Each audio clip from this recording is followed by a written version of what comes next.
ରେଖା ମୋର କବିତା ଶୀର୍ଷକ ହେଉଛି ମୋର ସାହିତ୍ୟ ବନ୍ଧୁ।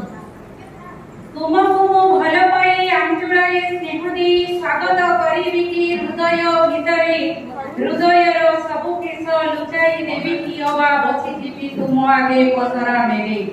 ହାଲୁକା ହୃଦୟ ପଡ଼େ ଅସନ୍ତ ଏ ଯୁଦ୍ଧସ୍ଥଳ, ଘନ ଘନ ମାଡ଼ି ଆସେ ଜୀବନ ଭିତରେ। ତମେ ଆସିଲା ପରେ ଜୀବନର ନଈ କୂଳେ ଝଡ଼ ଆଉ ଆସୁନାହିଁ ଚଲାପଥ ପରେ।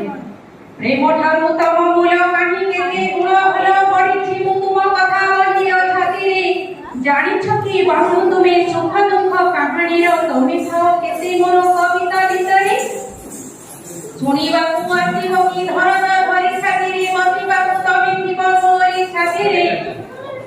ନଦୀ ପରି କଳ କଳ ଗାଇ ଯିବା ଅନର୍ଗଳ, ଯେତେ କଥା ଅଛି এই ଛାତିର ଭିତରେ, ଯେତେ କଥା ଅଛି এই ଛାତିର ଭିତରେ।